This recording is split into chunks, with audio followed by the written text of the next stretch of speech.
Hello friends, അർച്ചന ചേച്ചി LLP സീരിയലിന്റെ ഏറ്റവും പുതിയ എപ്പിസോഡിന്റെ റിവ്യൂയിലേക്ക് എല്ലാവർക്കും സ്വാഗതം. അങ്ങനെ ചിന്നു വിജയശങ്കറിനെ വിളിച്ച് കുഞ്ഞമ്മാവനും രുക്കു ആന്റിയും തമ്മിലുള്ള പിണക്കം തീർത്ത് രുക്കുവിനെ ചന്ദ്രകാന്തത്തിൽ നിന്ന് അമ്പാട്ടയ്ക്ക് തിരികെ അയക്കണമെന്ന് ആവശ്യപ്പെടുന്നു. വിജയശങ്കർ ഇത് സമ്മതിച്ച് വീട്ടിലെത്തിയ ശേഷം വേണ്ടത് ചെയ്യാമെന്ന് പറഞ്ഞ് ഫോൺ വയ്ക്കുന്നു.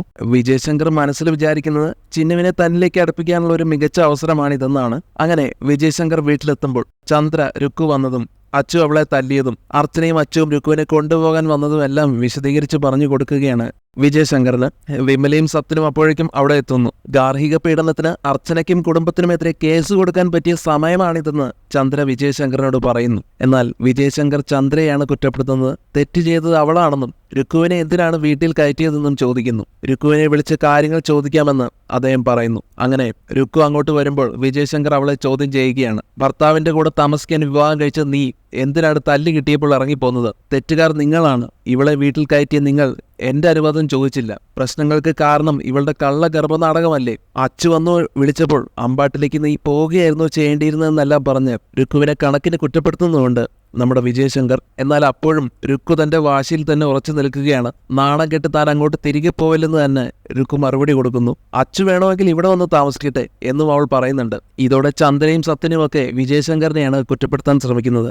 ഏട്ടൻ രുക്കുവിനെ കൈയൊഴിയാൻ ഉദ്ദേശിക്കുന്നുണ്ടോ എന്നുള്ള ചന്ദ്രയുടെ ചോദ്യം കേട്ട് വിജയശങ്കർ പറയുന്നത് എങ്ങനെയാണ്? രുക്കു ഇവിടെ വന്ന് നിൽക്കുന്നത് ശരിയല്ല. നമുക്ക് നാളെ തന്നെ രുക്കുവിനെ അമ്പാട്ടിലേക്ക് പറഞ്ഞയക്കണം. എന്നാൽ രുക്കുവിന് അത് കേട്ട് ദേഷ്യമാണ് വരുന്നത്. ഏട്ടന് ഇഷ്ടമല്ലെങ്കിൽ ഞാൻ വേറെ എവിടെയെങ്കിലും പോയിക്കോളാം, പക്ഷേ അമ്പാട്ടി വീട്ടിലേക്ക് താൻ ഇനി ഒരിക്കലും പോകില്ലെന്ന് കടുംപിടുത്തം പിടിക്കുകയാണ് നമ്മുടെ രുക്കു. ഇത് കേൾക്കുന്ന വിജയശങ്കർ രുക്കുവിനെ കുറ്റപ്പെടുത്തുന്നുണ്ട്. മാത്രമല്ല രുക്കു ഒറ്റയ്ക്ക് വന്നതാണ് പ്രശ്നമായതെന്നും അച്ചുവിനെ ഇവിടെ കൊണ്ടുവന്ന് മാനസികമായി അവനെ മാറ്റിയെടുക്കേണ്ടത് രുക്കു ആയിരുന്നുവെന്നും വാദിച്ചു. പിന്നീട് രുക്കുവിനെ ഇവിടെ താമസിക്കാൻ കഴിയില്ലെന്ന് പ്രഖ്യാപിക്കുന്ന വിജയശങ്കർ നാളെ തന്നെ രുക്കുവിനെ അമ്പാട്ടിൽ എത്തിക്കണമെന്ന് ചന്ദ്രയെ ചുമതലപ്പെടുത്തുകയും ചെയ്യുന്നുണ്ട്. പക്ഷേ ചന്ദ്ര അതിന് സമ്മതിക്കുന്നില്ല. രുക്കുവിന്റെ കള്ളഗർഭത്തിന്റെ പേരിൽ നാണം കെട്ട് ഇറങ്ങിപ്പോന്ന ഞാൻ എന്ത് മുഖം വെച്ചും അങ്ങോട്ട് കയറി ചെല്ലും എന്നാണ് ചന്ദ്ര ചോദിക്കുന്നത്. അപ്പോൾ സത്യനും ചന്ദ്രയെ പിന്തുണയ്ക്കുന്നുണ്ട്. വിജയശങ്കർ എന്തായാലും ഭീഷണിയോടെ തന്നെ പറയും എന്ത് ചെയ്തിട്ടാണെങ്കിലും രുക്കുവിനെ അവിടെ തന്നെ എത്തിക്കണമെന്ന്. അങ്ങനെ ശാഠ്യം പിടിക്കുക തന്നെയാണ് വിജയശങ്കർ ചെയ്യുന്നത്. എനിക്ക് പറ്റില്ലെന്ന് പറഞ്ഞ് ചന്ദ്രയെ തല്ലാനായി കൈവരെ ഓങ്ങുന്നുണ്ട് വിജയശങ്കർ. നാളെ ഇവളെ കൊണ്ടുപോയില്ലെങ്കിൽ നീ എന്റെ കയ്യിൽ നിന്ന് തല്ല് വാങ്ങുമെന്നും ഭീഷണിപ്പെടുത്തുന്നു. പിന്നീട് ചന്ദ്രയാണെങ്കിൽ വിജയശങ്കറിനോട് വന്ന് ചോദിക്കുന്നുണ്ട് എന്തിനാണ് എന്നെ ഇനിയും നാണം കെടുത്തുന്നതെന്ന്. അപ്പോൾ വിജയശങ്കർ എല്ലാം തുറന്നു പറയുന്നു. ഇതൊന്നും നിന്നെ നാണം കെടുത്താനല്ല ചന്ദ്രേ, ഇപ്പൊ നമ്മുടെ ആവശ്യം ഇതാണ്. ചിന്നുവിന്റെ വിശ്വാസം നേടാനും പിന്നീട് അമ്പാട്ടിലെ ഓരോരുത്തരെയും തകർക്കാനും വേണ്ടിയാണ് ഞാൻ ഇതെല്ലാം ചെയ്യുന്നത്. ചിന്നുവിനാണെങ്കിൽ ഞാൻ വാക്ക് കൊടുത്തും പോയി. ഗതികേടായല്ലോ എന്ന് ചന്ദ്ര മനസ്സിൽ ചിന്തിച്ചു. ഏതായാലും അടുത്ത ദിവസം രാവിലെ ചന്ദ്രയും രുക്കുവും അമ്പാട്ടിലെത്തുന്നു. നാണക്കേട് കാരണം വണ്ടിയിൽ നിന്ന് ഇറങ്ങാൻ മടിച്ച് അവരവിടെ തന്നെ നിന്നു. ചന്ദ്രയും രുക്കുവും കാറിൽ നിന്ന് ഇറങ്ങാൻ മടിച്ചു നിൽക്കുമ്പോൾ അർച്ചന ചൂലുമായി മുന്നിൽ നിൽക്കുന്നുണ്ടായിരുന്നു. ചൂലുമായി നിൽക്കുന്ന അർച്ചനയെ കണ്ടിട്ട് ചേച്ചി എന്നെ തല്ലി ഇറക്കുമോ എന്ന് വരെ രുക്കു ഭയപ്പെട്ടു. എന്നാൽ നീ പേടിക്കാതെ ഇറങ്ങാൻ തന്നെ പറഞ്ഞ് ചന്ദ്ര രുക്കുവിനെ ആശ്വസിപ്പിക്കുന്നു. അപ്പോഴേക്കും മഞ്ജു വന്ന് രുക്കുവിനെ ക്ഷണിക്കുന്നുണ്ട്. എനിക്ക് തിരക്കുണ്ടെന്ന് പറഞ്ഞ് ചന്ദ്ര ഇറങ്ങാതെ നിന്നപ്പോൾ ഇപ്പൊ എന്തിനാണ് വന്നത് എന്ന അർച്ചനയുടെ ചോദ്യത്തിന് രുക്കുവിനെ തിരിച്ചു വരണമെന്ന് നിർബന്ധമായതുകൊണ്ടാണ് കൊണ്ടുവന്നെന്ന് ചന്ദ്ര മറുപടി പറഞ്ഞു. പക്ഷെ അർച്ചന ചോദിക്കുന്നുണ്ട് താനും അച്ചുവും കൂടെ വന്നപ്പോൾ രുക്കുവിന് വരാൻ താല്പര്യമില്ലായിരുന്നുവല്ലോ എന്നും തീരുമാനത്തിൽ ഇത്ര പെട്ടെന്ന് മാറ്റം വരാൻ എന്താണ് കാരണമെന്നും. അപ്പൊ ചന്ദ്ര കൊടുക്കുന്ന ന്യായീകരണം അവൾ അച്ചുവിനെ കാണാതെ ഒരേ കരച്ചിലായിരുന്നു. ഭാര്യ ഭർത്താവിന്റെ വീട്ടിലല്ലേ താമസിക്കേണ്ടത്, ഞങ്ങളെങ്കിലും ആ മര്യാദ കാണിക്കണ്ടേ? എന്തായാലും കഴിഞ്ഞതെല്ലാം കഴിഞ്ഞു, രുക്കു ഇവിടെ തന്നെ താമസിക്കട്ടെ എന്ന് പറയുകയാണ് ചന്ദ്ര. അങ്ങനെ ചന്ദ്രയോടും രുക്കുവിനോടും ഓരോ കാര്യങ്ങളും എണ്ണി പറഞ്ഞ് ചോദിച്ച ശേഷം അർച്ചന പറയുന്നുണ്ട് അവസാനം ഇവളുടെ കാര്യത്തിൽ ഇനി തീരുമാനമെടുക്കേണ്ടത് അച്ചുവാണ്. അവൾ ഇവിടെ താമസിക്കണോ വേണ്ടയോ എന്ന് അച്ചു തീരുമാനിക്കട്ടെ എന്ന്.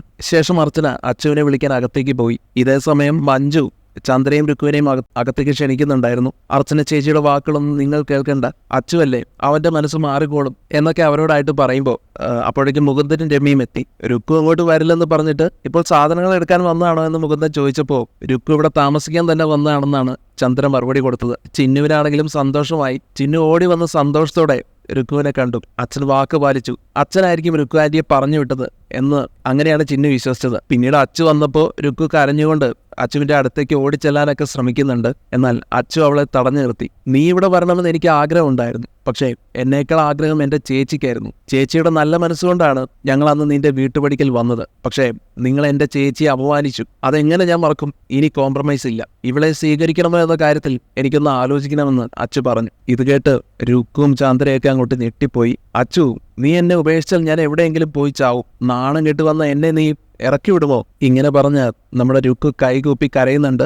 എനിക്ക് നീയില്ലാതെ ജീവിക്കാൻ കഴിയില്ല എന്നും പറയുന്നുണ്ട്. അതേസമയം അച്ചുവാണെങ്കിൽ രുക്കുവിനോട് പറയുന്നുണ്ടായിരുന്നു, ഞാൻ നിന്നെ വിളിക്കാൻ വന്നപ്പോൾ നീ കുറച്ച് ഡിമാൻഡുകൾ വെച്ചല്ലോ, അതുപോലെ നിന്നെ സ്വീകരിക്കണമെങ്കിൽ എനിക്ക് ചില ഡിമാൻഡുകളുണ്ട്. എന്താണ് നിന്റെ ഡിമാൻഡ് എന്നുള്ള ചന്ദ്രയുടെ ചോദ്യത്തിൽ അച്ചു അത് പറയുകയാണ്. എന്റെ ചേച്ചി നിങ്ങളുടെ വീട്ടിൽ വന്ന് നാണം കെട്ടും, അതുകൊണ്ട് ഇനി എന്റെ ചേച്ചി പറഞ്ഞാൽ മാത്രമേ ഇവളെ ഞാൻ ഇങ്ങോട്ട് സ്വീകരിക്കൂ എന്ന്. ഇത് കേട്ട് രുക്കുവും ചന്ദ്രയും വീണ്ടും ഞെട്ടി. അങ്ങനെ ഇപ്പോൾ ചേച്ചി സമ്മതിച്ചില്ലെങ്കിൽ ഇവളെയും കൊണ്ട് നിങ്ങൾ മടങ്ങണമെന്നും അച്ചു തീർത്തും പറഞ്ഞപ്പോൾ നിങ്ങൾ ചേച്ചിയോട് സംസാരിക്കേ, എന്നിട്ട് ഇവളുടെ കാര്യത്തിൽ ഞാൻ തീരുമാനമെടുക്കാം എന്ന് പറഞ്ഞ് ചന്ദ്ര അർച്ചനയെ അന്വേഷിക്കുകയാണ്. അർച്ചന അങ്ങോട്ടേക്ക് വന്നപ്പോഴേക്കും ചന്ദ്ര മനസ്സിൽ കരുതുന്നത് എങ്ങനെയാണ്, എന്ത് തന്ത്രം ഉപയോഗിച്ചും ഇവളെ ഈ വീട്ടിൽ കയറ്റിയേ പറ്റൂ. നേട്ടത്തിന് വേണ്ടി ഇപ്പോൾ അർച്ചനയുടെ മുന്നിൽ കുറച്ച് താഴ്ന്നു കൊടുക്കാമെന്ന്. അത് ശരിക്കും ചന്ദ്രയുടെ ഒരു തന്ത്രമാണ്. അർച്ചന വന്നിട്ട് അച്ചുവിനോട് ചോദിക്കുന്നുണ്ട്, നീ ഇതുവരെ ഇവളുടെ കാര്യത്തിൽ ഒരു തീരുമാനം എടുത്തില്ലേ എന്ന്. അപ്പൊ അച്ചു പറയും, ചേച്ചിയാണ് തീരുമാനം പറയേണ്ടത്.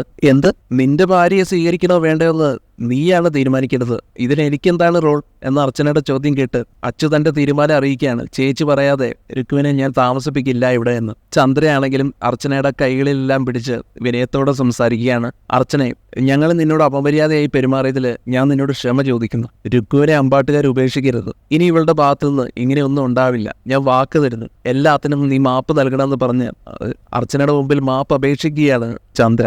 ഞാൻ നിന്റെ കാലിൽ വീണ് വരെ മാപ്പ് പറയാമെന്ന് ചന്ദ്ര പറഞ്ഞപ്പോൾ അതൊന്നും വേണ്ട, ക്ഷമ പറയുന്നവരെ അപമാനിക്കുന്ന ശീലം അമ്പാട്ട് വീട്ടുകാർക്കില്ല. എന്റെ ഒരു വാക്കുകൊണ്ട് ആരുടെയും ജീവിതം തകരാൻ പാടില്ല. അച്ചു, നീ രുക്കുവിനെ വിളിച്ച് അകത്തേക്ക് പോ.